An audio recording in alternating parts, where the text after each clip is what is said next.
Hey folks, welcome back for another episode here of Code Club, another live stream coming to you from the Riffomonas YouTube channel. As I get going here, I would love it if you would comment, tell me who you are and where you're joining us from. I always get a little bit worried that I'm talking into the void, and I've had technical problems in the past, so I still get used to doing this live streaming. So if you wouldn't mind, please let me know that you can actually see me and you can hear me, and of course, where you're coming to us from.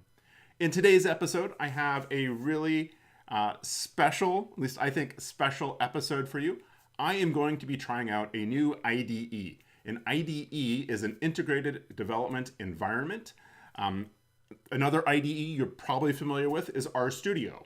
And so the IDE that you use, or why would you use an IDE? Well, you all will use RStudio already, most likely, right? And if you watch previous episodes of Code Club, you know that I have used RStudio in a lot of those episodes.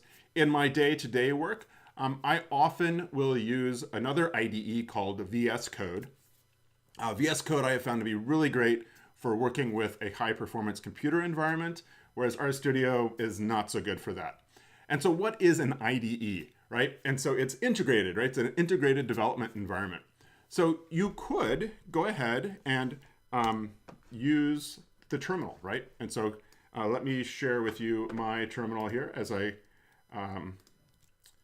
get this going. So here is a terminal, right? Like this is like a command prompt. And I can make it a little bit bigger so you could see it. I could do R, and this then launches me into R, right? And so if you're familiar with RStudio, this is what the bottom left corner of the RStudio RDE looks like, right? And so here I could do things like 2 plus 2, and I could make a vector of say 1 to 10. I can do sum on that, right? I can do this from the command prompt, right? The challenge with doing it from the command prompt, though, is that I don't have a text editor to kind of easily save all these commands that I'm typing, right? And so one of the nice things about RStudio is that it has too many windows. It has this text editor, right? So I can write my code up here, and then I can run it down into the console, right? And so the other thing is that it has help, it has connections for version control. If I was using that, I can see the file windows, right? I can see plots that pop up, right? It's integrated, right? And so RStudio is made by a company that used to be called RStudio, but is now called Posit. And so Posit makes this IDE now called Positron. And you may recall that a number of episodes ago, I tried out Positron in some episode, and I forget what it was. I was kind of lukewarm or maybe cold or dismissive of Positron at the time. But now, Posit has released the fully functioning first official release of Positron, and I thought we could go through installing it and giving it a try to recreate a data visual. This is going to be a visual that somebody named Mike Parrott, who watches these episodes, emailed me from the UK. And so that was this Pew Research Center article. And so I mentioned Mike just to also remind you to feel free to email me ideas you have for visuals that you would like to see me try on this channel here. And so it's great to see so many people joining in. And so there's Mike already watching. Thanks for letting me know you're watching. Mohammed from Egypt, and Brian from Iowa State. Awesome. It's good to have some people from the US here. And Aquilino from Spain, and Eric from Namibia. So it's awesome. There's people from all over the world. That always gets me excited.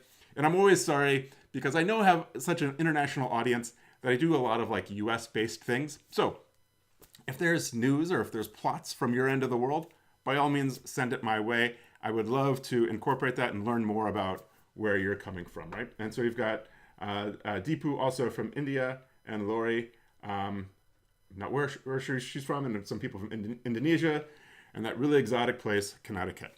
So that's the plan. The other thing I'll say is that I'm filming this on a Friday morning rather than my normal Wednesday morning. If Friday mornings work better for you, let me know. I might experiment with different days. The problem is I would like to pick a consistent day to do these live streams, okay?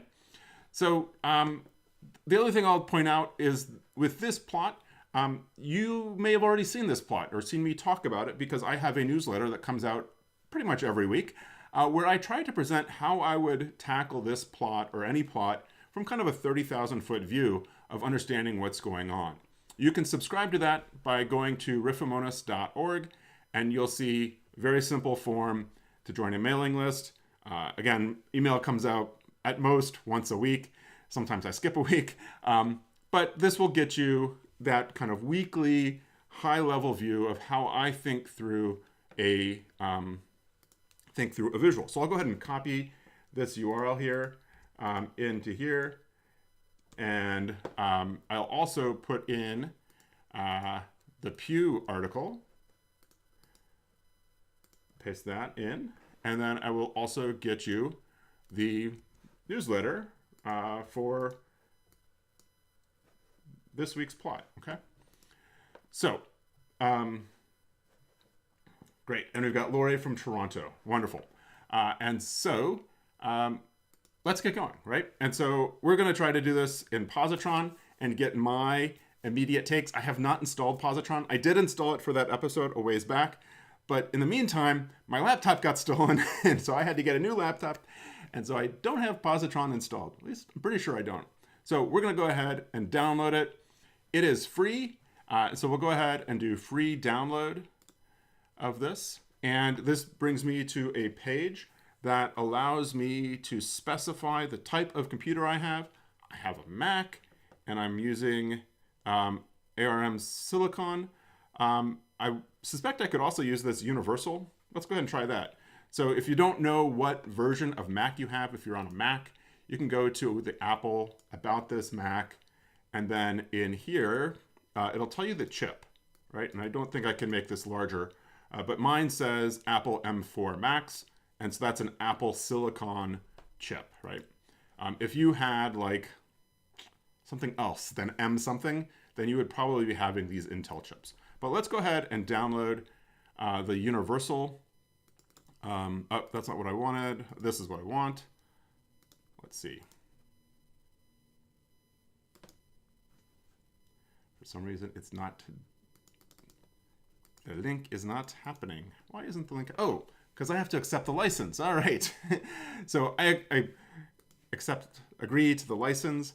Not totally. I guess perhaps, does anyone really read the licenses? I don't know. Anyway, so click on that. Now I've got the live link here that I can click on, and it's going to start downloading. And that's going to take a while. I'm going to stop that, and I'm actually going to use the ARM64 because it's smaller and it'll probably download a bit faster. Okay. So while that's downloading, let's think about our plot, right? And so this was survey done by the Pew Research Center, where they were looking at the media habits of people in the US, adults, according to education level, right? And they they broke groups down by whether they had graduated from high school or not, whether they went to college or not, and whether or not they graduated from high school but had some college, right? And so these data look at people who have graduated from college. So 36% of US adults are college graduates, which is actually a little bit lower than I thought it was. So whatever, that's the average. And then where they get their news from, right? And so they had a variety of other questions, things related to like, what have you heard of before? What is your feeling about these venues? What's your political party? And then they kind of did like the crosstabs on all that, right? And so they ranked 30 of these major news sources by, where people got their media from, right? And of course, what this is saying then is that, as it says right here in the blurb, 62% of people who regularly get news from the Atlantic are college graduates, right? And so people who are college graduates tend not to get their media from Telemundo or Univision. And so my quick thought would be that Telemundo and Univision are Spanish language programming, And so I can imagine that that is a large immigrant population, which is perhaps unlikely to have gone to college, right? And so there's that. And then you see kind of the more right-leaning things like Tucker Carlson, Newsmax, Fox News, Joe Rogan at the bottom. And yeah, whereas things like The Atlantic, Axios, NPR, New York Times, The Guardian, The Wall Street Journal, Politico, I think these at least try to create an air of sophistication, right? The New York Times is called like the paper of record. NPR is, well, it's NPR, right? And The Atlantic, I believe, is a British publication, as is The Guardian, and BBC News also, right? So yeah, so that's interesting. Some things in this visual that I thought were interesting was it's a bar plot, right? It has a horizontal layout, right? And so I like horizontal layouts like this, if you haven't picked that up. And the more I do these, the more I like them. And that's because we read left to right. I don't read from bottom up, right? And so if we made this vertical, then we would be craning our neck to read these titles, and that would be pretty painful. Whereas here, I can read left to right to see the different publications and what it is, right? The other thing that's interesting is they add the number, the percentage off to the right. Actually, if it's above 36% or 37% and higher, it's off to the right. And if it's below that, then it's just inside the bar and has a different color. So that'll be an interesting challenge, would be to how to change the color of the text and how to change the position of that text. Another thing that they did that is interesting, I don't really like, is that they have a dot, a vertical line of these big solid circle dots to indicate where that 36% line is, right? I think I would just use a vertical line, right? And I'm not sure that this actually fits with the data, right? Because the data is what percentage of people regularly get their news from these different venues. It's not like what percentage of people who read The Atlantic are college graduates, right? So it's kind of flipping the question. And so if the question was, what percent of Atlantic readers are college graduates? Or actually, that is what it says. Never mind, ignore me. So 60% of the news, 60% of people who regularly get their news from The Atlantic are college graduates. So that makes sense. All right, never mind.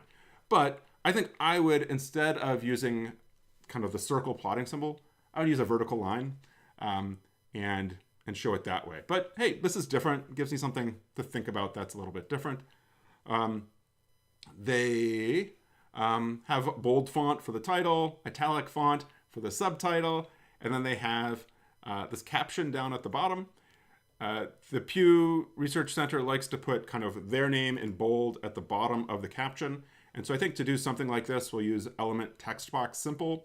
Also, I like using element text box simple. This is a function that comes to us from ggtext when I've got titles that span multiple lines. Because if you use element text, then it's just going to run off the right side of the screen, or you're going to have to figure out where to put in line breaks. Whereas with element text box simple, it automatically works out the line wrapping for me. That's one of those features that I wonder why the ggplot developers haven't put in already. All right, so the final thing that I think is interesting here is that they put in these annotations or these captions to indicate how to interpret the data, right? So there's no legend here, but this text basically serves as the legend, okay? I thought there was one other thing. Oh, the other thing is that they have these little downward triangle plotting symbols to kind of indicate what the caption goes with, right? So cool. All right, so it has finished downloading finally. And I see that there's a couple questions. Do RStudio and Positron have the same license? No, they do not. And I was listening to the R Weekly podcast, and my understanding was that the Positron license agreement is a Elastic License 2.0.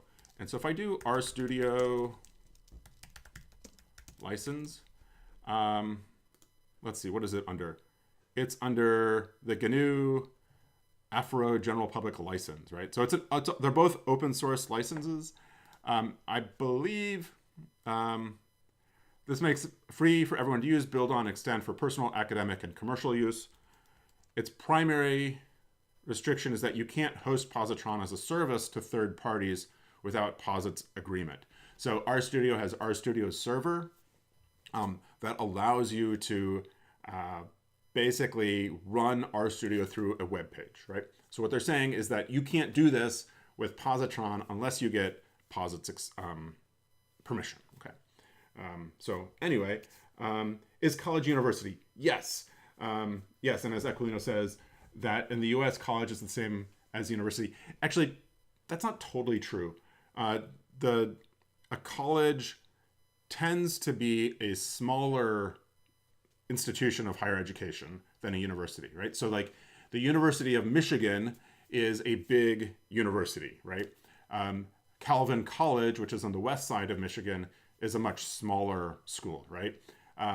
So if you see college, it tends to be a smaller institution of higher learning. They all award bachelor's degrees. I think technically a university has graduate programs, right? So there are small schools that are universities, but generally if you see college, it's a smaller program. I think I've heard that like in the UK, a college is kind of like an institution within a bigger institution. It actually gets confusing because within the University of Michigan, there are multiple colleges. So like there's the College of Literature, Science, and the Arts, or the College of, I don't know, the medical college, right? Sometimes we also call them medical school. Anyway, at this level, that's the distinction. I think college is typically reserved for smaller schools, whereas a university is a bigger school. But anyway, cool. All right. So, and we've got someone from Sweden. Wonderful. Welcome, Andres. So tertiary education, yeah, I guess that would be. So they're all awarding bachelor's degrees. So, all right. So it has finished downloading. And so I am going to go to my downloads tab and double click on this to install it. And so I can, at least on a Mac, again, I assume that if you have a Windows computer, you know how to install things. It's very similar. So on a Mac, I can take the Positron logo, drag it over to applications. It is copying over. It's going to take about 5 seconds. And voila, it is done. And so now I should be able to double click on Positron and get it to open. Let's see. Maybe the first time or so it takes a moment. So Mac has all these security things saying Positron is an app downloaded from the internet. Are you sure you want to open it? Yes, go ahead. And so there we have Positron. Okay. So I'll leave it here so you can see my smiling face. And so this interface looks a lot like RStudio, right? And so there's walkthroughs if you're migrating from VS Code using Python, or if you're migrating from RStudio. I'm not going to do this. But you can see kind of the upper here is like the text editor. So if I open a folder, I actually have a folder already, media education, and I've got a blank R script in here. So I can go ahead and open that.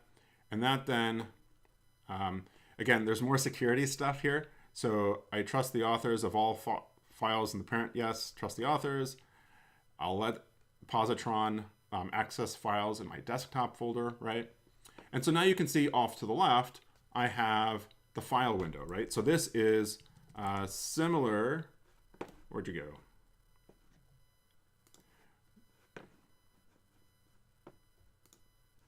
To what is here, right, in RStudio.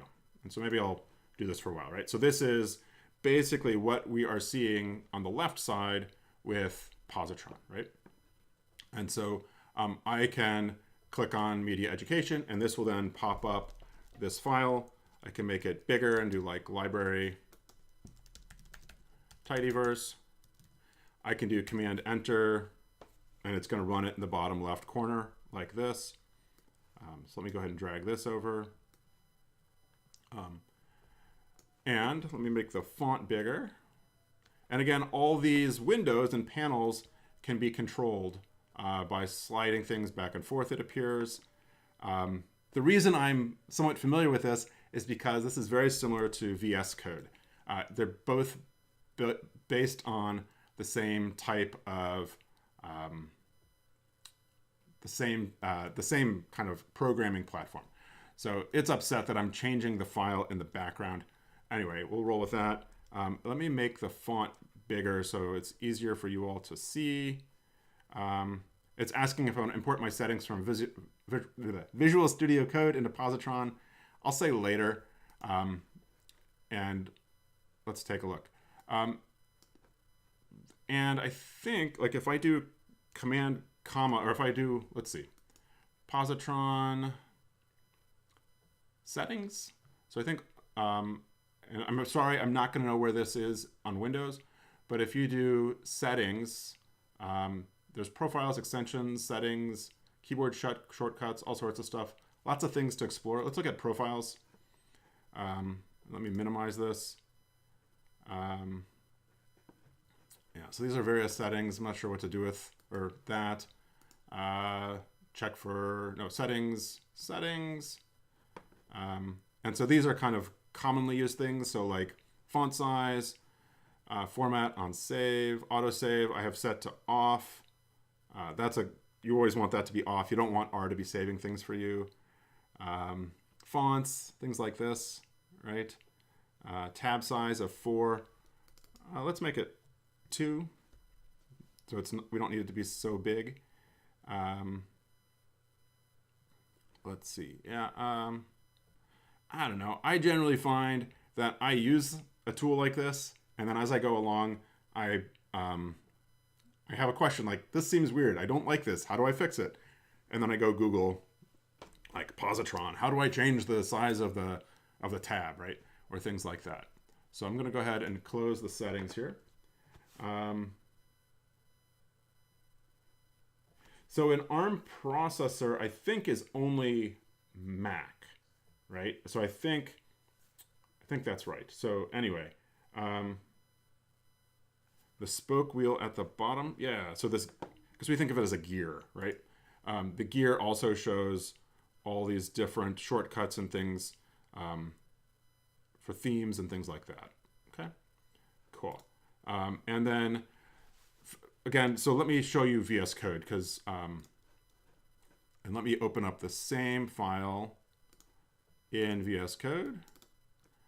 So if I right click this, open with Visual Studio Code, I have a dark theme here, right?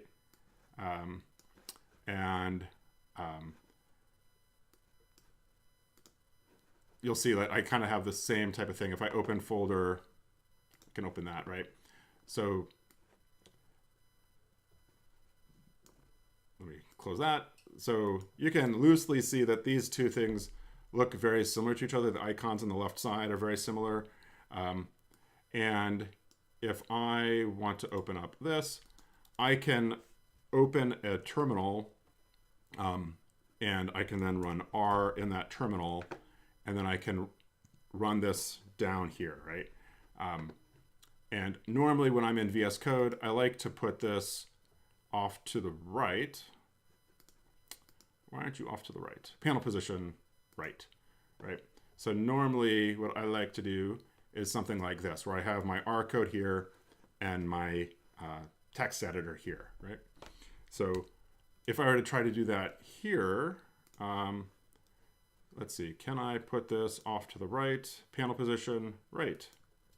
Right, so I can do that. I think before, what I wasn't a fan of is this stuff over here, the variables and the plots. If you've watched me program here on these live streams, I do not use the variables tab. I also really don't use the plots tab, because what I like to do is, again, I use it in VS Code a lot. And so what I can actually do is I can click on the file that I've generated with a ggSave statement, and it opens it up as a tab, right?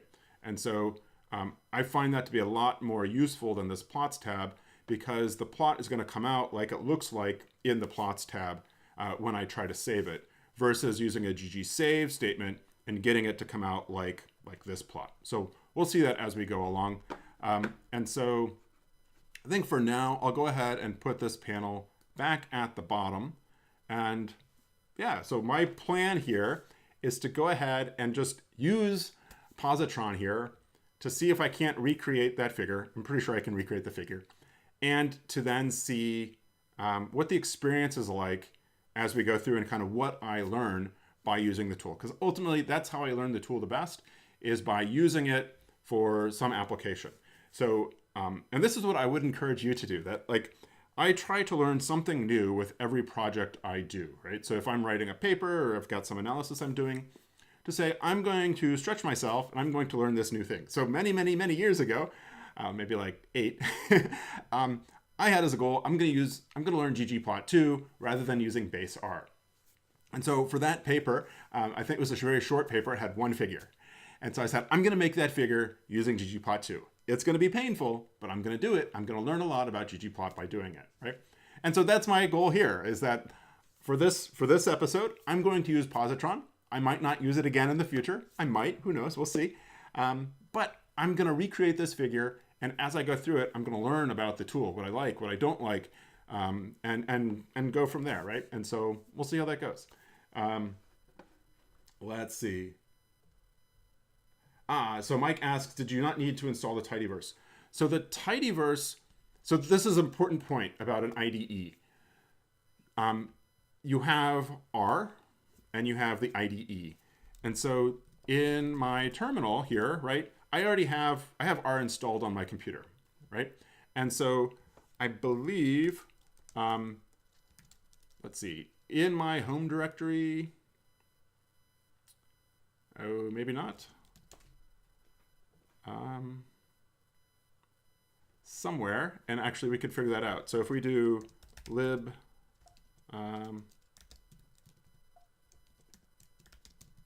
libpaths, so .libpaths is this function here, right? And when I run that, this tells me where all of my libraries or packages are being saved. And so if I take libpaths here and plop that into Positron now, we'll see the same directory, right? And so RStudio, VS Code, the command line, Positron, they're using the same R libraries because it's running on top of R and all the stuff that comes to me with R, okay? And so that's why I don't have to reinstall it, right? Of course, I could install it, which raises an interesting problem of like, is there an easy way to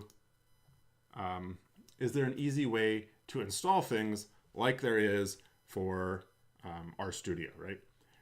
And as I'm looking around, there's all sorts of things that come to mind. So there's a number of things in here that just seem like too much, right? And so first of all, I've got like all this stuff across the top here. I'm not going to use the debug console or the ports or the output or the problems. I might use the terminal, right? So I could get rid of some of this stuff by, I'm right clicking in this gray rectangle up here, and I could uncheck debug console.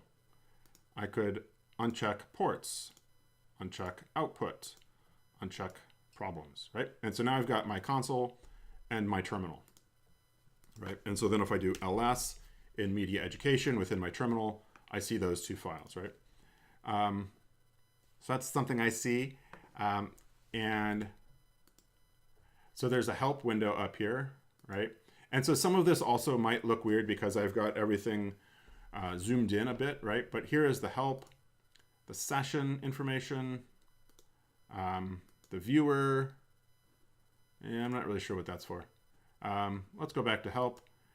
The other thing that I notice in looking at this is that there's a button here for the type of, or the version of R I'm using, right?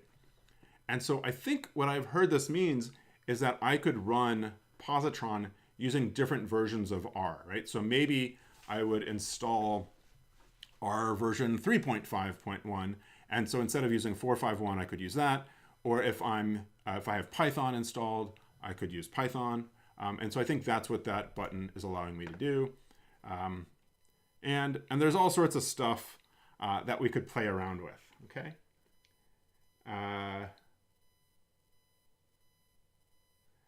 So the question is, tidyverse installs version 3.5.2, but ggplot 2.4.0 came out 2 days ago, so tidyverse has not been updated to 4. I see, so I've got that. So I wonder if I do update packages. And so here, I'll go ahead and do update. And then you'll see that this tooltip window pops up that tries to extend the rest of the function for me. So if I do update packages, tidyverse, and if I do library tidyverse, yeah, and I think I'm still going to have ggplot2 version 4. I could also do update packages ggplot2, and then do library ggplot2. And I'm thinking version, I could do session info, trying to get the version. And so let's see. Yeah, so I still have 3.5.2 and tidyverse 2, which is unchanged, and it says tidyverse 2 there. So maybe instead of update, I need to do install packages tidyverse. So I should do an episode where I talk about like what's new in ggplot2. I don't think this is going to bring in the new version of ggplot2, but let's see. Yeah, 3.5.2. But I could also do install packages ggplot2. And so now this is clearly going to bring in, as it says here, ggplot2 4.0. And so now if I do library ggplot2,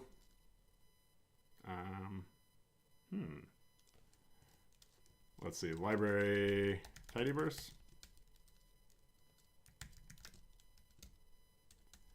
All right. And then we've got ggplot2 4.0. Okay. So that's a little bit about how I would do installation and stuff. So the pipeline appears to be the vertical line greater than, not the magritter pipe. So I prefer the magritter pipe, which I don't know. Part of that is habit, and part of that is, I don't know. I think it's easier to use. So I think what I'll do, let me tell you what I'm doing. Let's check what the pipe is, right? So if I come down to the gear and I do settings, and I do search for pipe, and let's minimize this.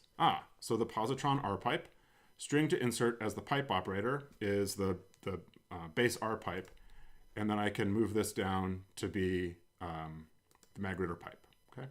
And so now that's going to use the magritter pipe anywhere that I use Positron. If I only wanted to use the magritter pipe in this directory, I could have set that in workspace. But here I'm going to do that everywhere. And so we should be good to go with that setting now. And yeah, okay. So now that should work for everything we do. So if I do like MT cars, that gets me that. And if I then do select, or let's do as Tibble, right? So that is working with the pipe, okay? And RStudio is unhappy because I'm changing the file. So I'm gonna go ahead and close RStudio and do that. And yeah, all right.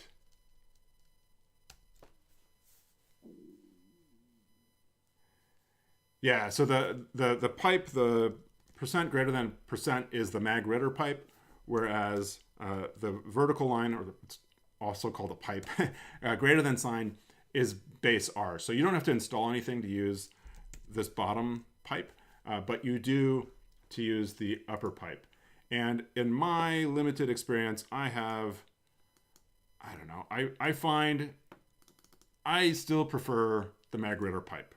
And I don't know, that's for a variety of reasons. And yeah, I don't know. We can talk about that some other time. But let's go ahead and, like I said, let's explore Positron using these tools. And I'm going to get some more room by, if I click on the file here, this icon in the upper left corner where it's got that 1, you'll see that it expands or contracts the file explorer. It's got that red badge with a 1 because I've got one file here that hasn't been saved. I save it and that badge goes away.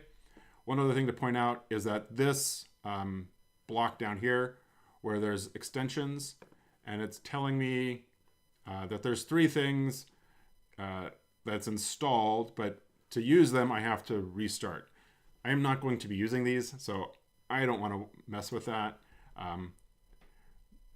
The other thing that I find useful is that this icon is the Remote Explorer. I find this useful in VS Code for, again, connecting to our computer cluster at the University of Michigan. And so basically I can use this IDE while running code up on our HPC, okay? All right, so let's roll with this. And let's see, why is this here? Let's close that. Okay, so we will proceed. All right, cool. So let's come back to the Pew webpage. And I think I already put this into the chat, but I'll do it again just in case. And the data for this, and just as a reminder, we are trying to learn about positron, but we are also trying to make this figure, okay? And so I could easily, write down the text and the numbers from this plot. All the data are here. But if we go to how we did this, Pew provides their data, right? And so down here at the bottom is a link to refer to this detailed table. And so wouldn't you know it, it's a PDF. And someone in another recent episode pointed out that there are a variety of tools for working with PDFs. I tried them and I did not find them very useful. Some of them require installing Java, which if you've ever had to install Java for an R package, it is a royal pain. It's not good. And so what I think I'm going to do is I'm going to copy and paste this table. It's simple enough. And then we can use the text editor to go ahead and format it to be a tibble. Okay, so that's what I'm going to do here. Yeah, so Mark asks, magritter also has a number of other pipes. I have actually never used any of those other pipes for whatever reason, but there are a variety of other pipes that come with the magritter package. And so this is the data. And there's a few things in here I'm going to clean up. So I'm going to get rid of these % signs. And so I'm looking at this, and I want the 3 numeric values to be separate columns, and I want the name of the publication to be its own column. And so normally what I might do would be do something like find a space, right? And then replace that with a comma, and then I can replace all those values. But the problem with that then is, like, we've got some sources like The Atlantic that are 2 words, right? So that's not going to work. So I'll undo that. And so I think what I will do is I will put the commas in between the numbers first, or maybe before the numbers. That's what I could do. So I could do a regular expression. And so this dot star is the indicator for use regular expression. RStudio actually has the same thing. I've done the same type of thing in RStudio in the past. But what I could do would be to do space \d to match a digit, right? And then I could do, let's do a plus. The plus will match 1 or more digits, right? And then I can also wrap that in quotes. Yep. And then I can do comma $$1.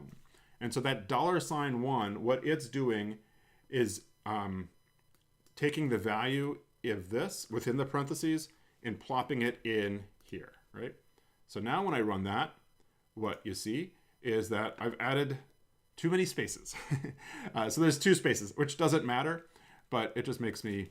And so why did it add 2 spaces? Well, because there's already a space that I'm matching within the parentheses, right? And then I'm putting another space in. So now if I remove that space between the comma and the $ and do that, now I get a single space after the comma. And I'm going to need to wrap like the Atlantic in quotes. So we'll do a regular expression for that also, right?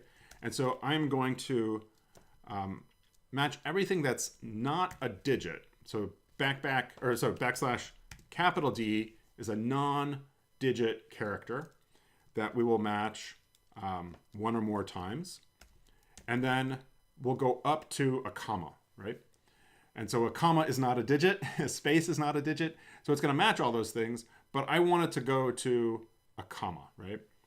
And so we can see what it's matching, and it matches everything I want. And so here then I can do quote, $1, quote, comma. And so that should put the source in quotes like we've got it, right? Okay, so we're getting there. So the last thing I need to do is to put a comma at the end of these. And so we can do that, again, with find, with another regular expression. To match the end of a line, it's a $, right? And then what we can do would be to replace the end of a line with a comma. And so I'm probably going to get a comma on these other lines, but whatever. So I'll go ahead and do that. And so now what you see is that we've got commas at the end of all those lines. And so now we need to clean this up a little bit by removing that comma and that comma.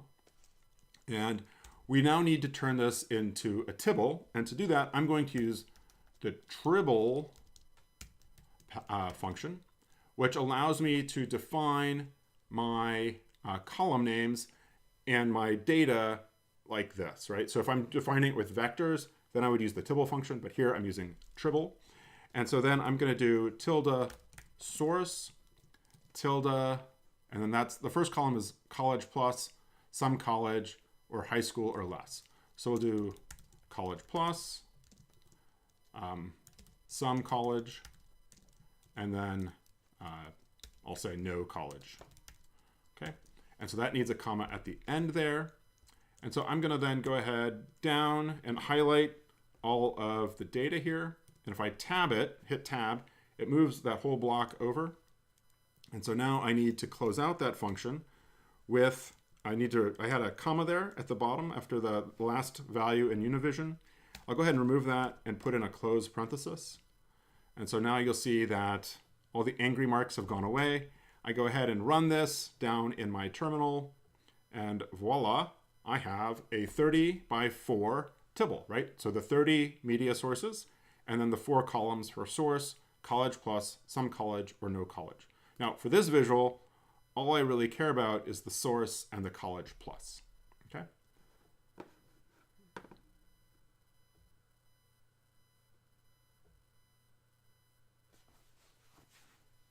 Cool, all right. No, those triplets don't have to add up to 100, but in this case they do, right? And that's because if you look at the readership of the Atlantic, 62% of the readers have graduated from college, 23% have some college, and then the rest have no college, right? So that naturally will add up to 100 because that defines their entire readership, okay? But if you're doing like a tibble or something like this, the values don't have to add up to 100, right? Okay. All right. So we are on our way here, and let's remind ourselves of this plot. And you know what? I don't have to toggle back and forth like that. I can open up the tab, right? And so now I've got the original and I've got my code, okay?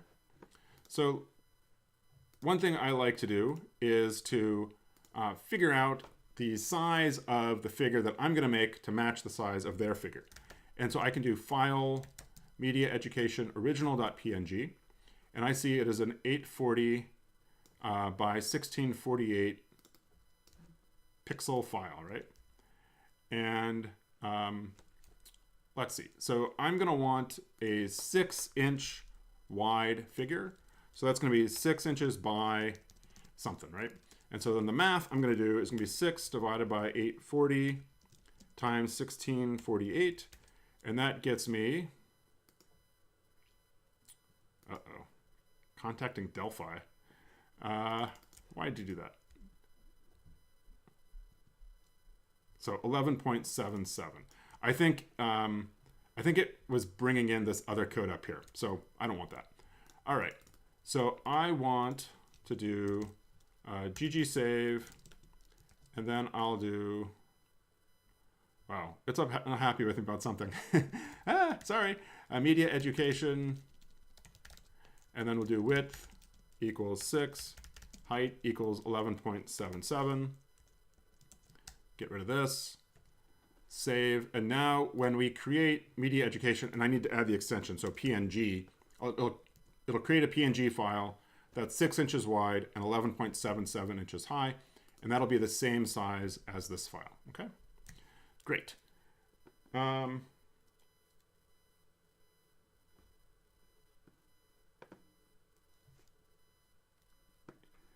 Let's see. So I will go ahead then and pipe that to, let's go ahead and ggplot, right? So we'll ggplot AES.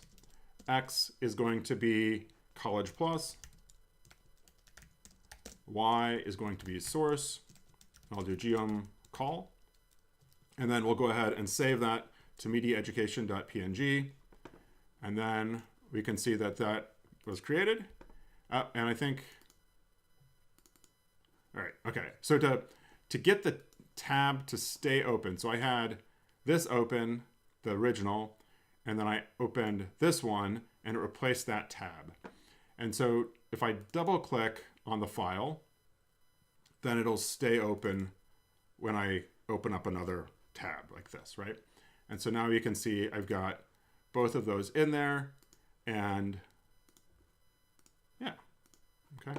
And so again, I can get myself some more room here. This is a weird visual because it's so narrow compared to a lot of things we do, or I guess maybe it's so tall compared to a lot of things that I'm doing here, right?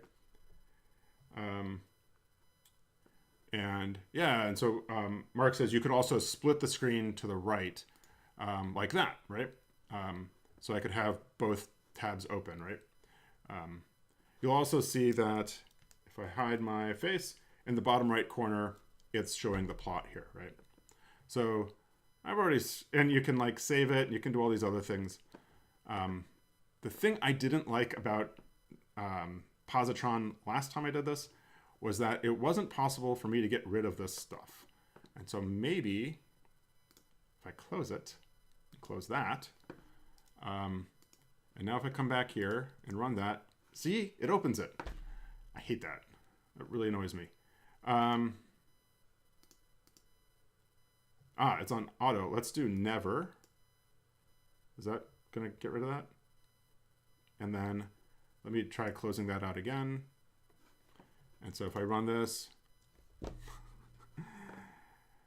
yeah. If I close the viewer, close the sessions, close the connection, I guess I can't close the help. But if I try this again, it keeps coming back. Oh. See, I don't have to worry about this with VS Code. And I'm not really sure what to do with that.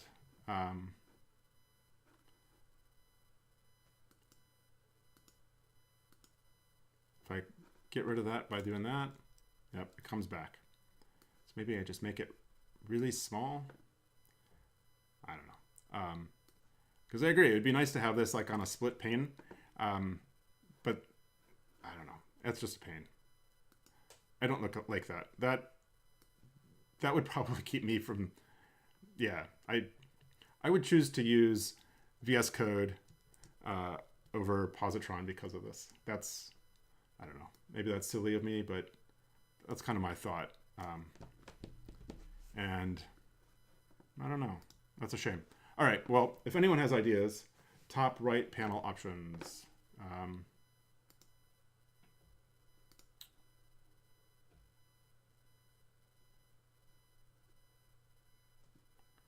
Let's see, that. Let's see, does this have...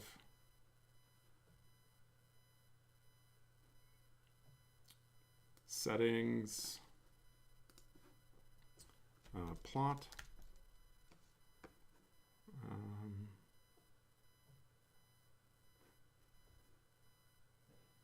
Yeah, I don't know. I'm gonna have to do some asking around about that because these two rectangles are pretty thick and they're actually taking up a fair amount of real estate on the window. Right? And so it's hard for me to show you code and to show you output here because it's like sucking up like 8 lines that I could be showing you. My solution would be to put that over here to the right. But then I've got to deal with this plots garbage. So if I do, if I do like this would be my preferred, I don't know, something like that, where I'd get rid of this, right? And then if I run this, it still pops that blasted thing up, right? So anyway, I'll put this back to the bottom, and I'll stop complaining about this for the rest of the episode here. And again, I think part of that is kind of the quirks of how we work with tools. Anyway, so let's plug on. All right, so we've got this as our original, and even like, again, like if I had my console off to the right, sorry, I said I wasn't going to complain. This is my last complaint. If I had my console off to the right, then this figure would be much larger, right? It'd be easier to see. So whatever. All right. So so because of that, I might kind of go back to my old practice of opening up the two PNGs and having them next to each other like I have in every other video I've made. But yeah, anyway. So I'll go ahead and close these for now. All right, so let's press on in making the figure. So we've got our bar plot as we've seen, and one thing right off the bat that you perhaps notice is that the sources are being alphabetized. Again, we read from top to bottom, and so you might think, oh, this is the reverse alphabetization, right? But it's actually alphabetizing it correctly. It just starts at the bottom. So we need to get the order correct here. And so to do that, I'm going to come in here and I'll do a mutate on source, and I'll do factor on source, and then I'll do levels as source, right? And so what that's going to do is it's going to use this first column, the source column, to define the order of the sources, right?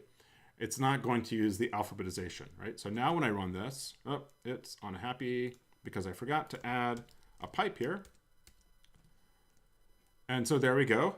Again, it's reversed of what we're used to. And so there's a few things we could do to solve that. What I'm going to do is I'm going to write the rev function around source. And so that rev function will reverse it. And so now we've got the Atlantic at the top, Univision at the bottom, and we've got the same shape plot of what we want, right? And yeah, so that seems good. And so what is the auto thing? I don't know, but I have it set to never. Oh, so this shows whether the plot history film strip is available. Or what's the auto? It shows how the plot's shape and size are determined. So,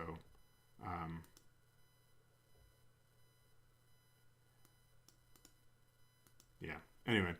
All right, so again, looking at this, the next thing that we might do to go ahead and make it look more like the original is to match the fill color that they have.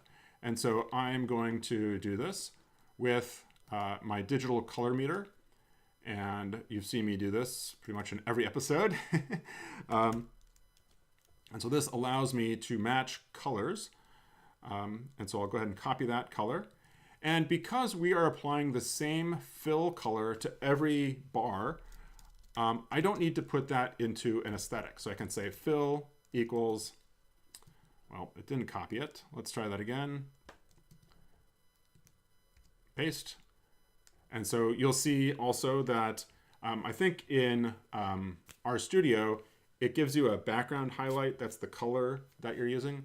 Where here in Positron, it puts a little square to the side. And if you actually hover over it, you see the hexadecimal for that, right? And so now when we run this, we get the same matching color as what they had, okay? Awesome. Let's, because it's, I think, another easy win, let's go ahead and add that point at 36%, right? So to that, we could do geom_point. And here we're going to change the Y value, right? So up here we have the source column being mapped to the Y aesthetic, which is then affecting the length of our columns, right? And if I come back here to say Y equals, and it's 36, then it's going to put a point at 36 on, sorry, the x-axis. That's what I meant. Sorry. College Plus is getting mapped to X. And so just like when we set this hex code to fill, everything got the same fill color. Now with geom_point, when we set X to 36, everything will be at 36. And so now we can see that we have a black point at all of those values of 36. Let's go ahead and match that color. And I'll go ahead and copy that. And then we'll come in here and we can do color equals this. And again, color is outside of the AES function because I want every point to get the same color. And there you go. We now have that same point. All right. So Mark says, to stop the secondary pin from displaying in Positron, you can use the keyboard shortcut Command J on a Mac, or select View, Toggle, View. Oh, from the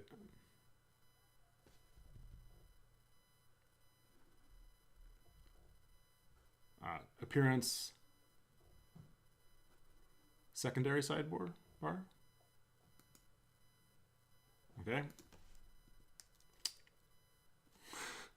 I guess if I, yeah. And Command J is getting rid of my console. That, I guess whatever this up here is, I guess that's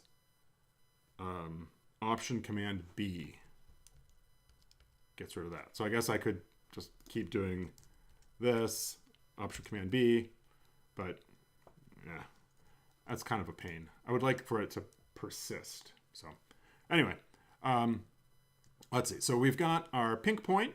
It needs to be a bit bigger. And so again, outside of the AES function within geom_point, I can do size equals 2. That gets bigger. So the bars are going to shrink vertically and get more narrow.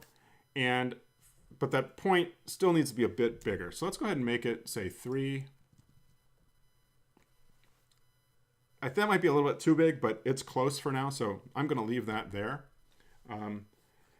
And yeah, so someone asked, could Positron run an R version from a Conda environment? In my case, I use WSL a lot, so it could be amazing if it could do that.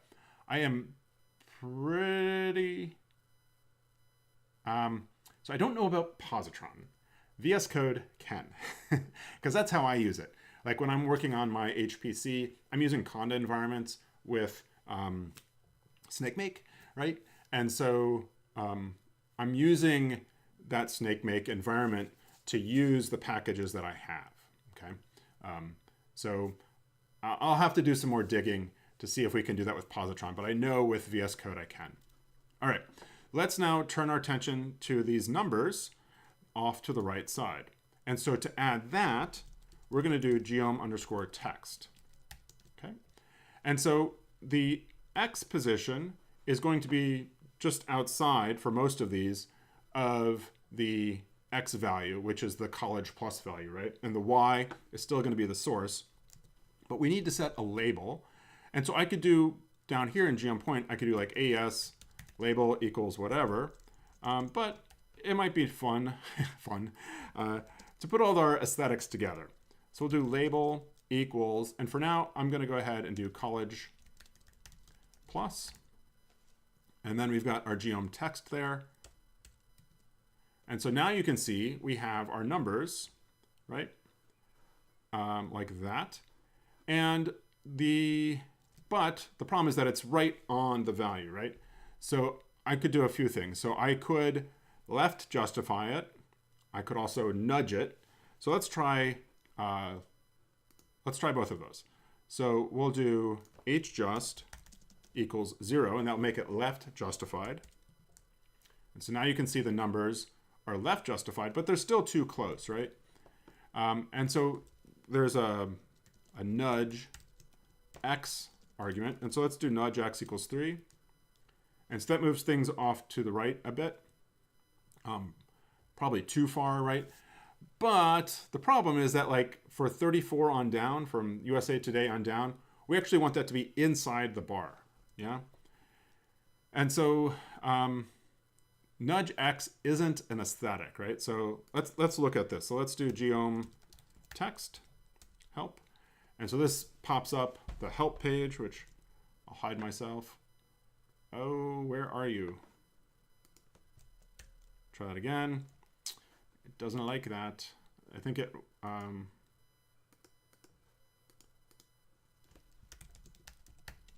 this isn't gonna work either. Let's try this.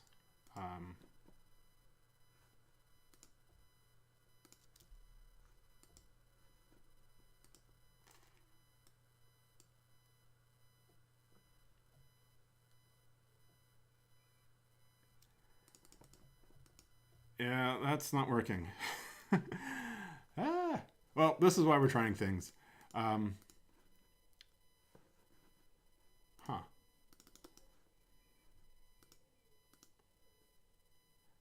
Yeah, that's not working. Oh, what a pain.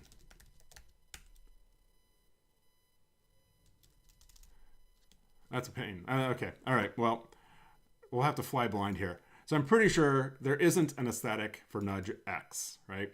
So I can't use, I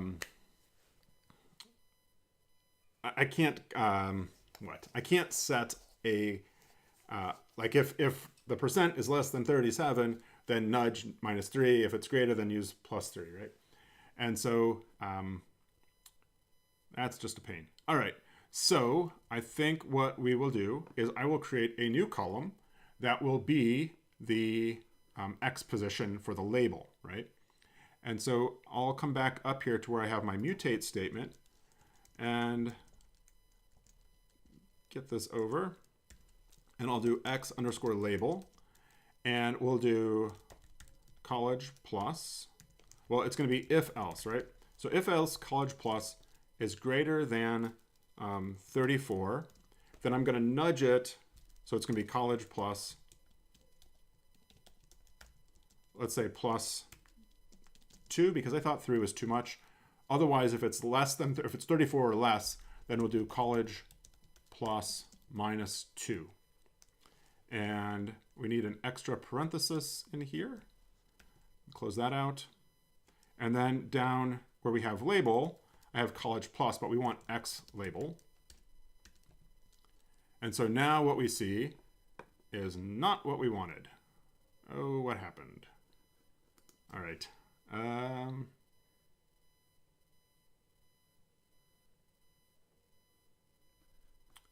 So that's my X label.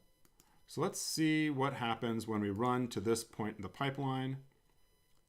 So 62 goes to 64, that's right. 47 to 49.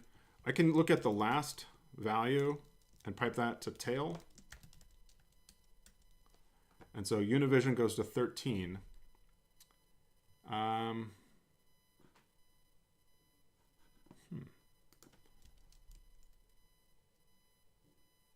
Oh, because I still have nudge X as 3.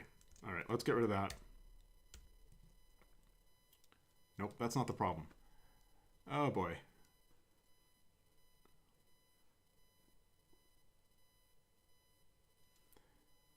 Let's see. Let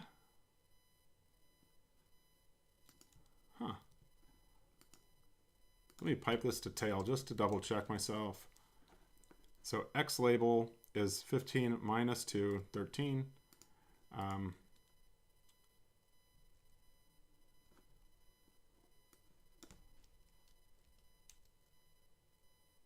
Oh, right. It's not the label I want to change. So this should be college plus. It's the position. It's the X position I want to change, right? So for the bar, I'm using college plus, but for the text, I need to do AES X equals X label, okay? So now we can see that we have things nudged over, but again, things are left justified. So I probably need to bring these at 34 and below to the left more, right? So if I make this college plus, let's say -4, now I've got the number inside the bar, okay? Great. Now we want to do the same type of thing, but changing the color of the text, right? And so I'm going to make another column that's going to be color label. And I'm going to copy this line. So if college plus is greater than 34, then the text will be black. Otherwise, it's going to be white. Okay. And if we run it like this, then we get nothing. We need to set the text then to have color equals color label. And so now we see kind of the default color scheme of ggplot, where it's got like that pink or salmon and teal color. And I want to use the actual colors, right? So to use the actual colors, I can add scale color identity. And that will use the colors that I am giving it, the names from that column, right? And so now I see I've got black and I've got white, right? Cool. Wonderful. And nice. So let's go ahead, and while we're thinking about text, go ahead and bring in our fonts. And so to do that, I'm going to do library show text. And we will do font add Google, and we're going to use Libre Franklin, and I'll call that Libre. That'll be the family, right? And then we'll do show text opts DPI equals 300 to get the right resolution, and then show text auto to load all this stuff. And then I need to use that family within geom text here, right? So I'll go ahead and put this on a separate line. It's doing kind of weird things with my indenting here, but anyway, we'll do family equals Libre. And then I'll also add a theme, and we'll do text equals element text family equals Libre. So one of the things that's kind of annoying about VS Code, and I see it here in Positron as well, as I'm typing, you get all these pop-up windows like kind of like flying at you, right? And so that's a bit painful, right? But here we go. We now have our font that does a pretty good job of matching. I'm noticing their regular font is a bit stronger than my font, and so we can change that. Back up here where we're doing font add Google, we can change the regular weight. So you see regular weight equals 400. If I do like regular weight equals 500 and then rerun everything, I now get a heavier font for these numbers, right? And it's probably not 500, it's probably more like 450, but it wasn't 400. So whatever, I'll stick with that. Okay, cool. We basically have the plot, right? But now we need to do all the ornamentation to make it look right. And maybe what we could start with would be what? Let's go ahead and put in these annotations at the top, okay? And so I'm going to do that, as I said, with annotate. So we'll do annotate, and we'll do geom equals text. And I like to do these one at a time. So we need an X position, a Y position, a label, okay? And so our X position is going to be, we're going to start with this 36. So while I'm here, I'll go ahead and copy that, and that's going to go into label. And we see that it's not quite at 36, right? It's perhaps more, if I kind of drop down here, it's more like at 41, right? You can see the right edge of this goes to that 41. And so I'm going to do X equals 41, Y. So this top is 30. And so if I make it V justified, vertically justified on the bottom, then let's try 31, right? And so then we're going to want to do V just equals 0, H just equals 1 because it's right justified. And we need to add this in. And we see that you can see the bottoms of the G's, right? So we need to expand our y-axis. So I'm going to come up in here and we're going to do chord Cartesian. And let's do y-lim going from, let's try 0 to say 33. And we'll adjust. And so that gets us that. One other thing that is the reason I picked chord Cartesian is because ggplot adds basically a border all the way around, which we can turn off. If I come in here and do expand equals false and clip equals off, then I'll be able to plot outside of the plotting window and I won't have that border around the plot. Right, so you can now see that we got rid of the border on the left side and the right side really, right? And so we need to add line breaks in here after the R. All right, so we'll do that with a \n. There we go. And maybe it's too far to the right. Let's maybe back that off to like say 40. Things are going to move, of course, so I'm not going to get too set in my ways. The other thing that we need to add is the family, Franklin.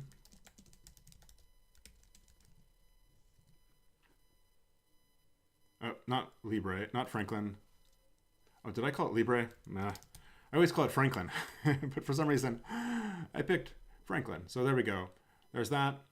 Let's go ahead and do the other title. And so this is going to be centered more or less at 62. And so we'll now need to convert these into vectors. So I'll go ahead and do C on this with that. And this then needs to be in quotes. And let's see. The auto indent is being a bit weird when I do this. So anyway, so that's the label. So our X position also needs to be a vector. So the first X position goes with the first Y position, goes with the first label. And so that'll be 62. And then our Y is going to be 31. And actually, if I just leave 31, then it'll use 31 for both labels. So let's go ahead and try that. And again, you can see it's right justified on 62. Of course, we want it to be center justified on 62. And so again, we can use a vector for that. So we'll do 1 and 0.5 to get it to be centered. And then we need to match the line break. So there's a line break after who and news. So we'll go ahead and do that. and here. And then after R, very good. And so now we have, we have our title there. It's maybe not quite centered at 62. Maybe it's more centered at like 61. Regardless, we don't have enough room to the top or to the right. So let's go ahead and change that 62 to 61. And then in our limit, let's go up to say 35. Okay, that's too far. Let's bring it down to say 34. Runky. All right, maybe we can make it a little bit tighter. Let's do 33.5. That's good. And now we want to add to the x-axis limit, right? So it's basically going out to like probably 63 or so. And we can do that also in here within chord Cartesian, where I'll put the limits on their own line. We'll do xlim c 0 to say 65.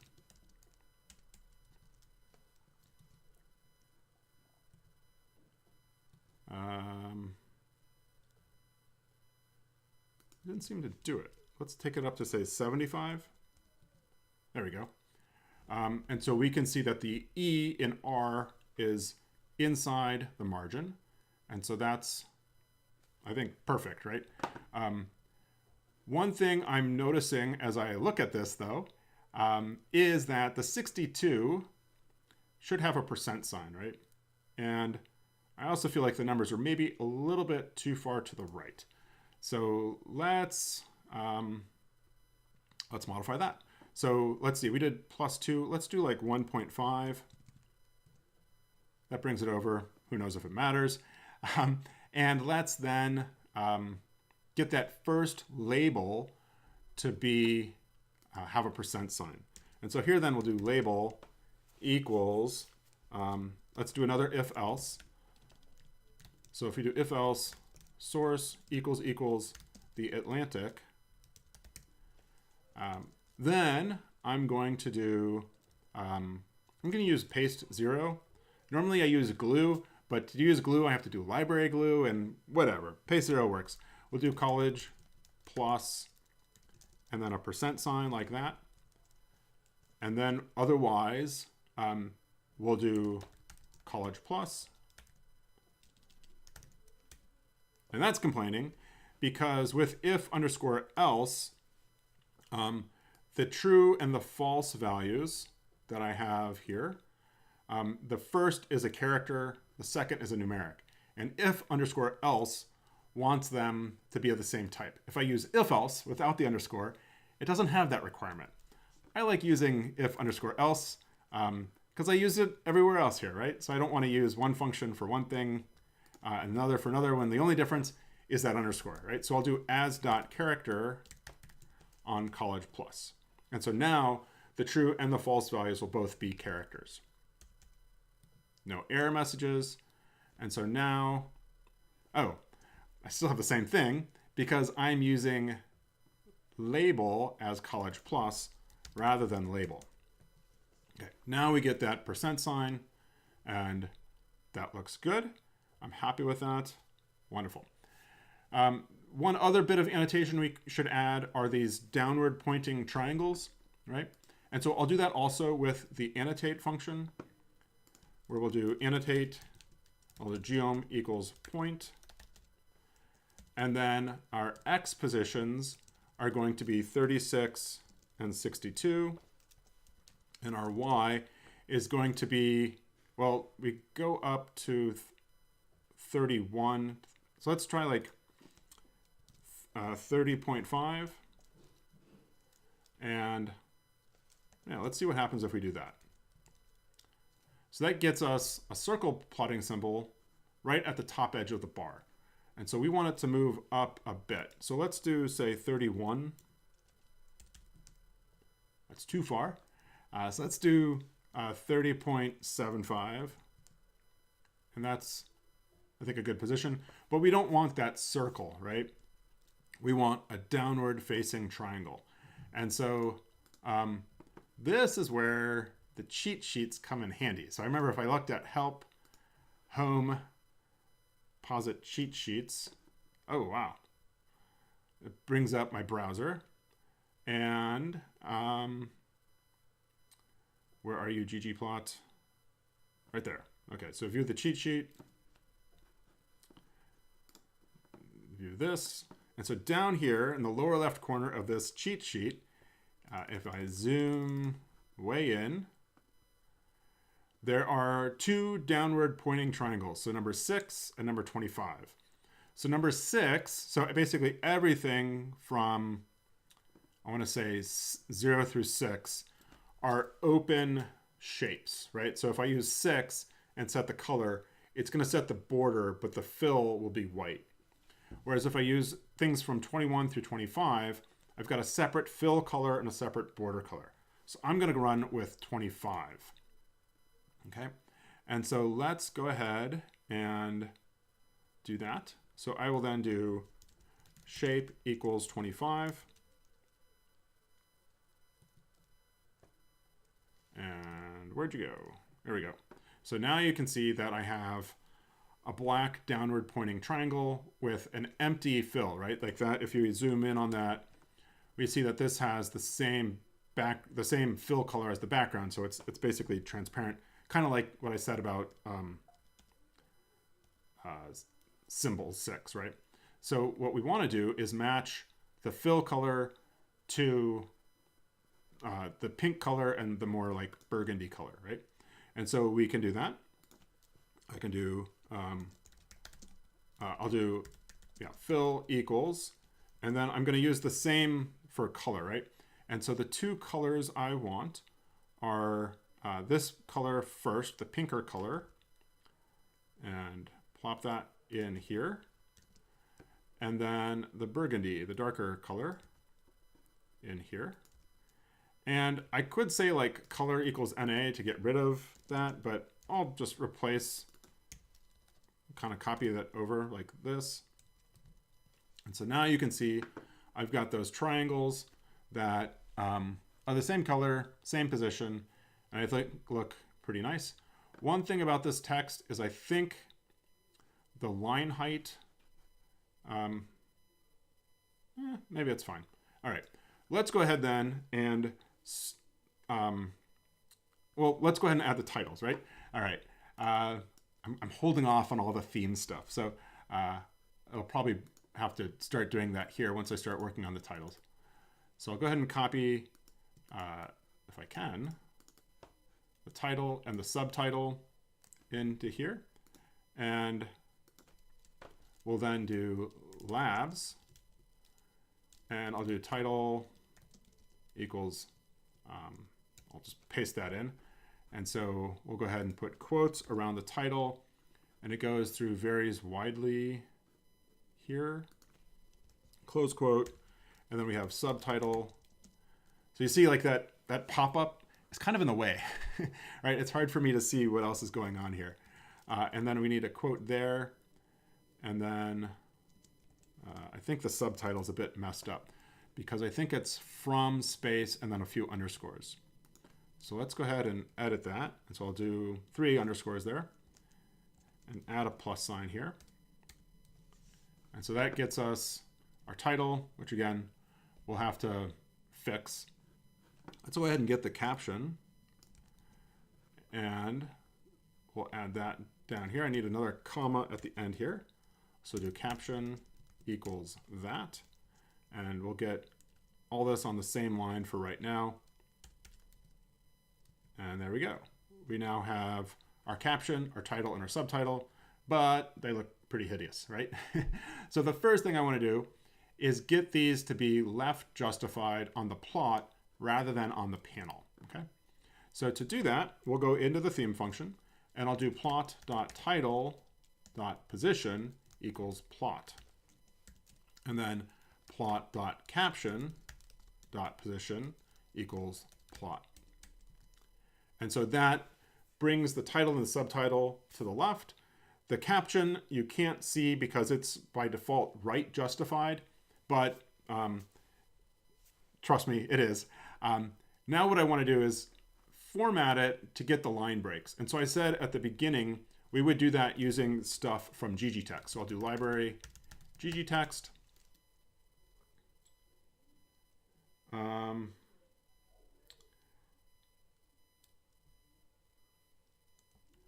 Let's see. We'll then go ahead and do plot.title equals element text box simple. And then we'll do the same thing for the caption and the subtitle. So we'll do plot.subtitle equals element text box simple. So if someone asks if this these pop-ups can be turned off, I don't think that's part of the linting. I think this is a commonly accepted problem with VS Code and by extension now Positron. That's a bit aggressive, as people say, in its help. So we'll do plot.caption equals element text box simple. And in honesty, you kind of get used to it after a while, as annoying as it can be. And so now we see that we've got our title and our subtitle here. I'm noticing it's kind of doing weird things, like it's removing spaces and kind of crushing things together, which is not desirable, right? Let me roll with this a little bit, and then what I find usually works to solve that problem in RStudio is to restart and rebuild it, and the problem goes away. So we'll see. So what I want for the title, though, is to be family equals, or sorry, face to be bold. And then my subtitle, I want face to be italic.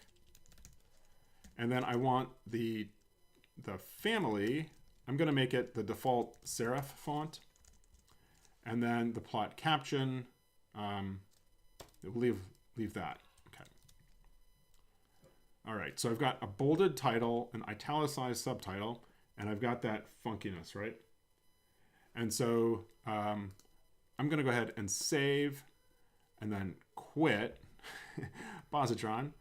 And then I will come back to my directory, media education, and I will open that in Positron.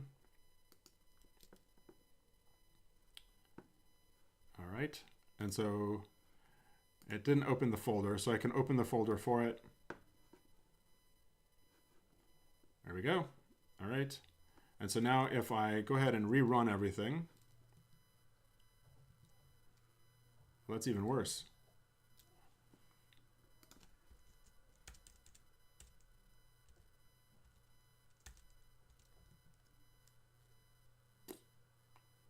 That's not good. Let me try that again. Oh, I opened it in RStudio.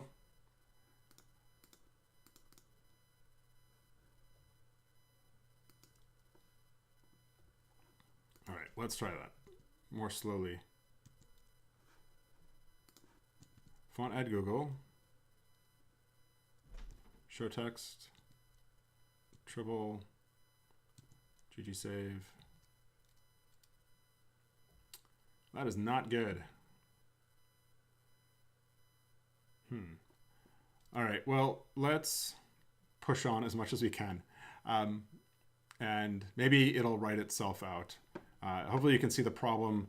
When I added that element text box simple, it started writing over itself.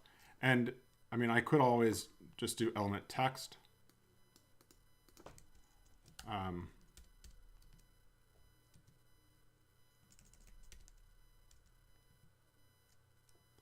I think it's a problem actually with the font and not, I think it's a problem perhaps with show text rather than with element text box simple. Let's try this one more time. This isn't usually such a horrendous problem with RStudio or VS Code for what it's worth. All right, let's try this again. Oh, I see the problem. It's using my home directory rather than my working directory. Aha, okay. Let's try this again. So if we open the folder media education. Now I'm in media education. If I open up, so this is kind of like a project, right, in RStudio. And so if I come back up and run this, you can see, hopefully here, that my working directory is media education, right? And so if I go ahead and then look at, where'd you go? Desktop, media education, the original, and mine. There we go. We now have the nice font.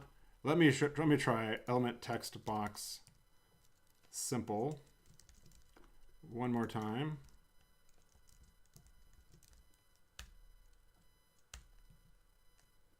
Nope, it didn't work. All right, I'll go back to element text and roll with that. I know, like in RStudio, there can be issues with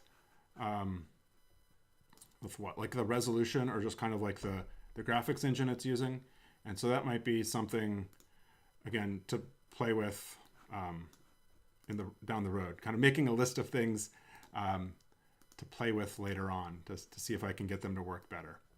All right, so let's work with using element text. So we're going to want that font to be bigger. And so we'll go ahead then and do size equals, let's say 14. So that's bigger, but it could be bigger still. Let's do 16. Let me put these down next to each other. So I think that's pretty good. Their bold is more bold than mine. Makes me jealous. No. Let's go ahead and hide that. Let's see. Let's make our bold weight. So our bold weight is typically 700. Let's do bold WT equal 800.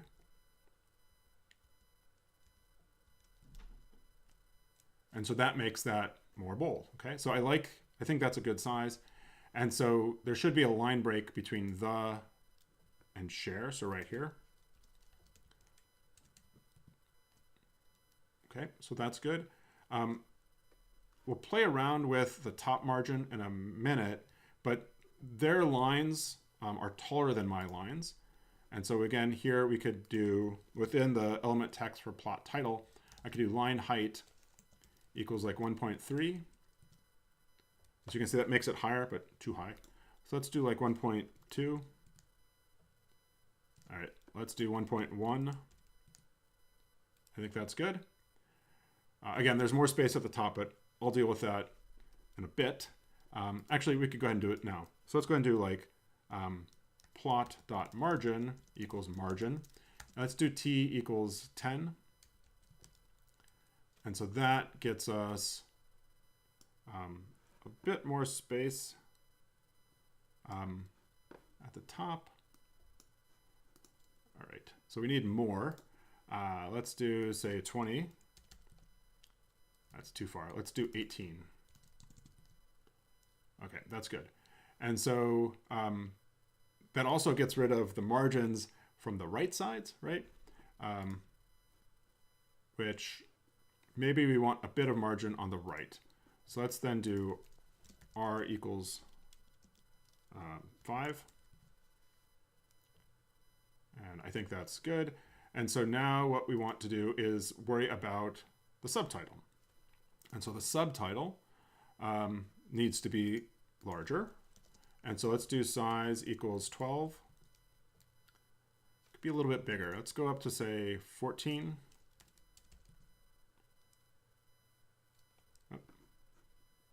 I think that's good.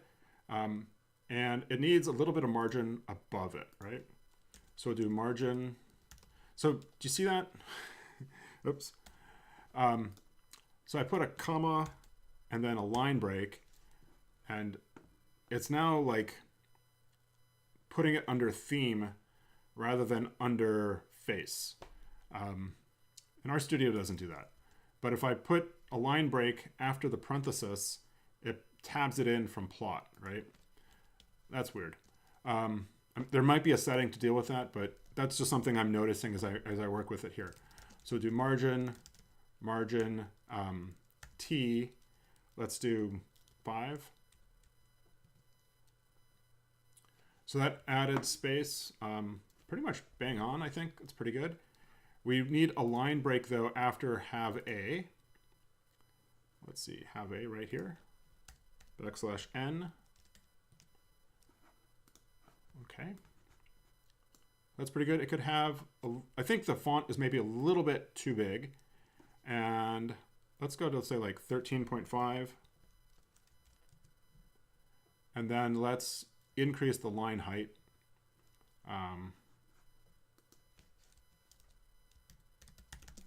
Let's do 1.1.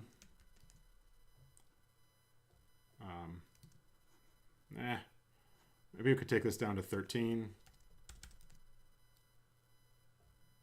I think that's pretty good. All right.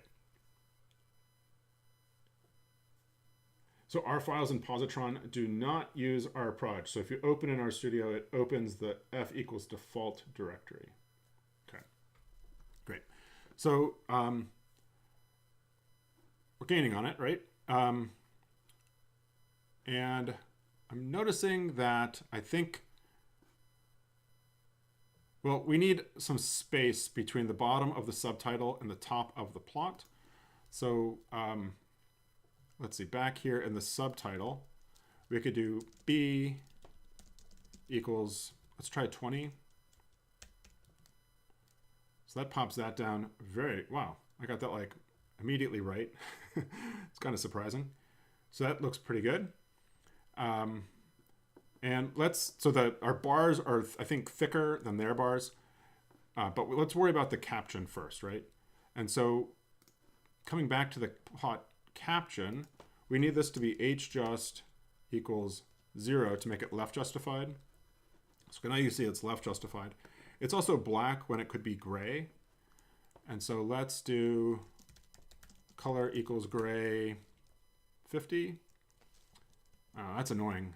It's not popping up the color. Let's see. So normally I kind of pick my grays based on the background color. So if I do gray 30, yeah, it's not showing me the background color. Command color, palette, color.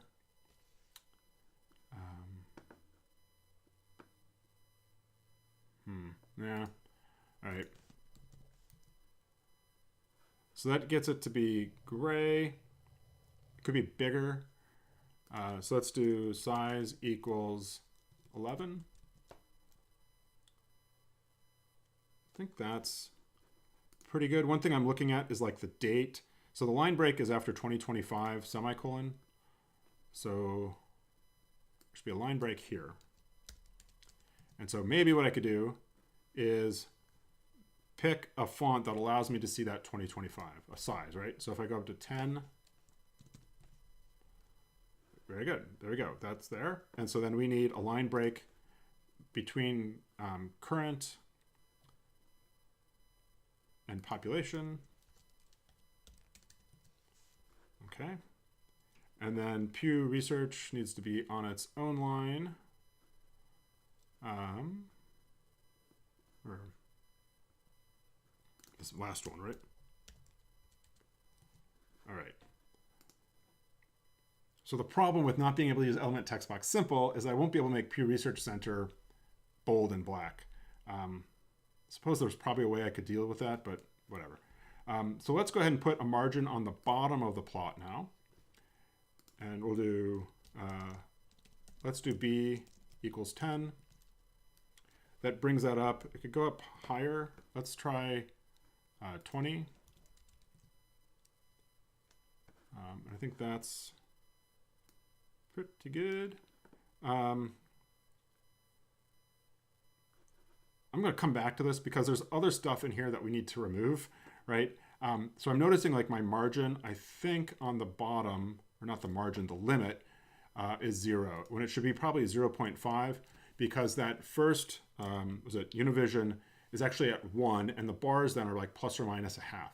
So if I start my Y limit at 0.5, we can see then that gets rid of the space at the bottom that we saw, right?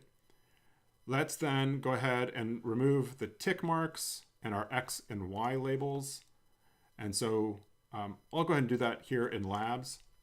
We'll do X equals null, Y equals null.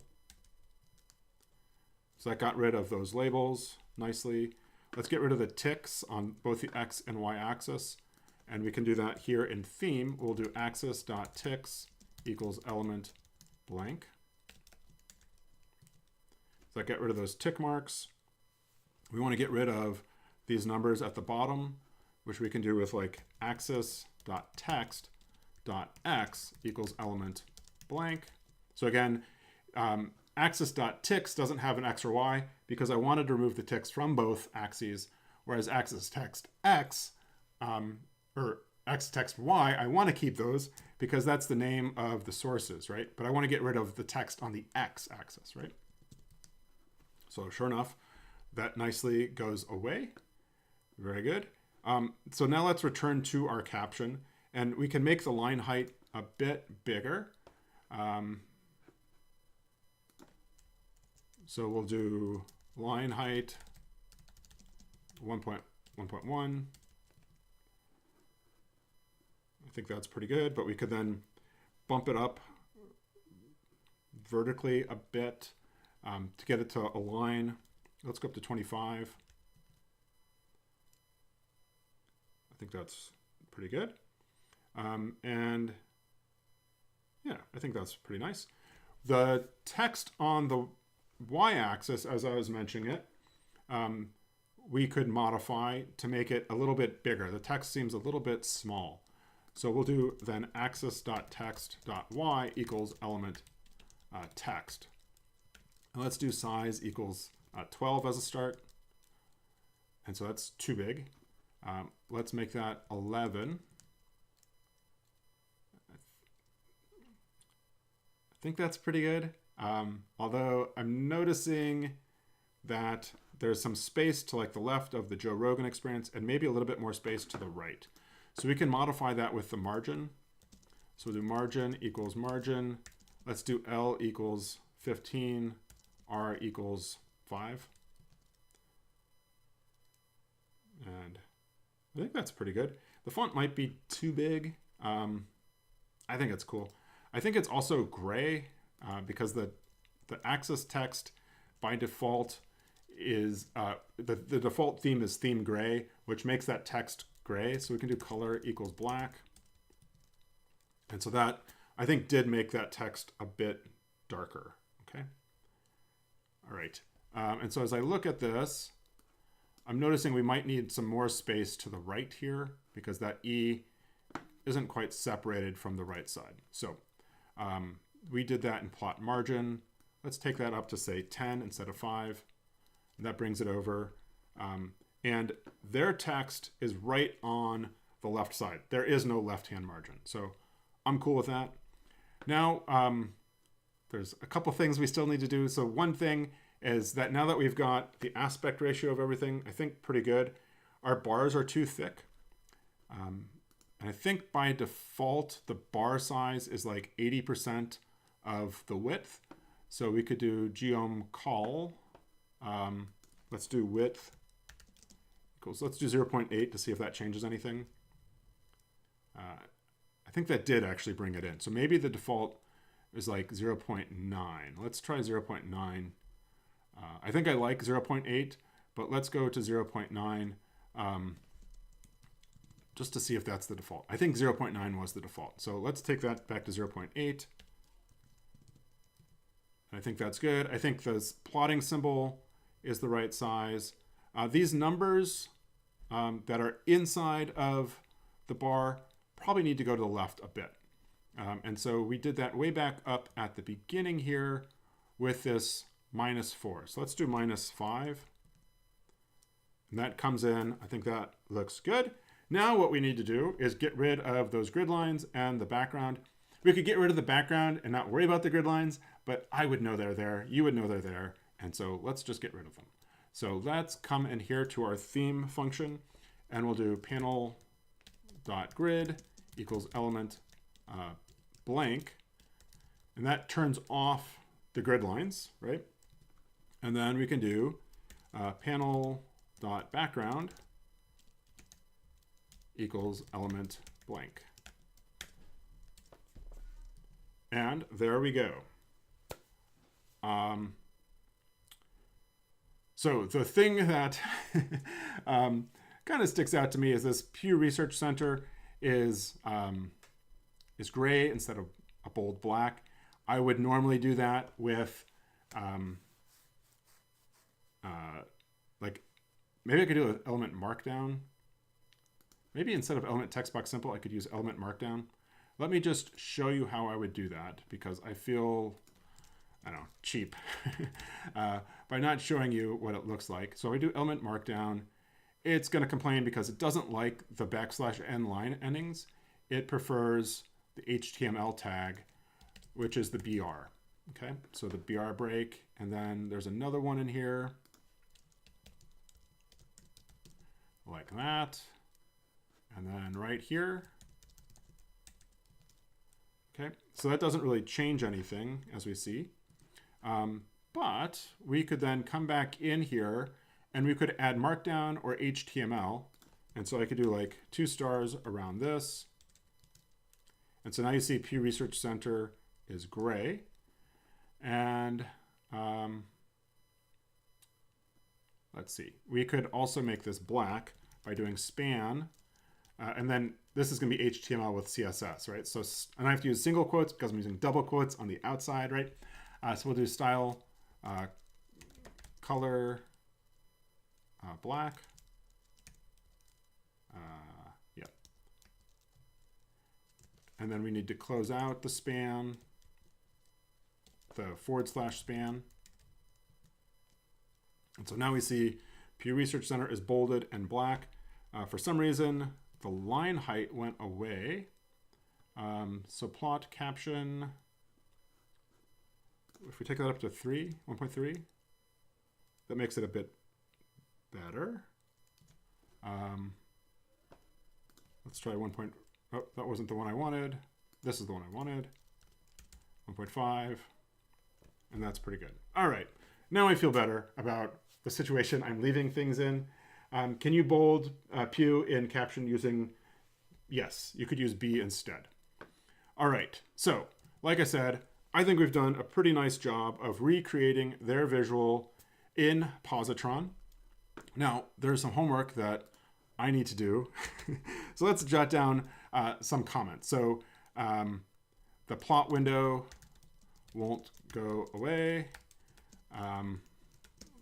Let's see, the other thing then is the help window isn't working as in RStudio. The other thing then is resolution using element text box simple. And then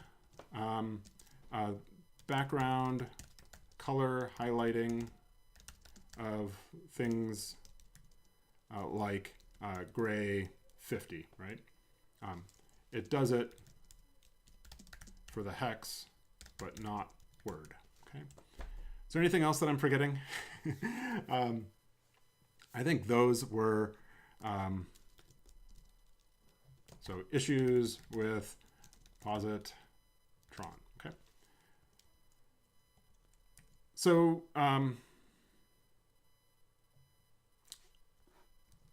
let's see, so you did question mark help. So what was it that I was trying to do? Question, geom, text.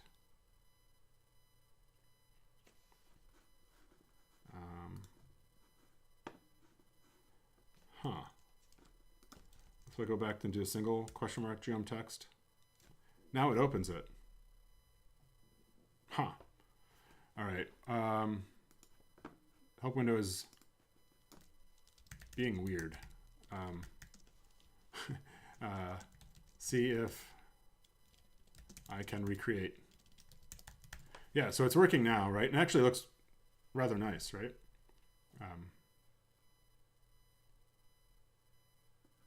Ooh, it even shows the defaults.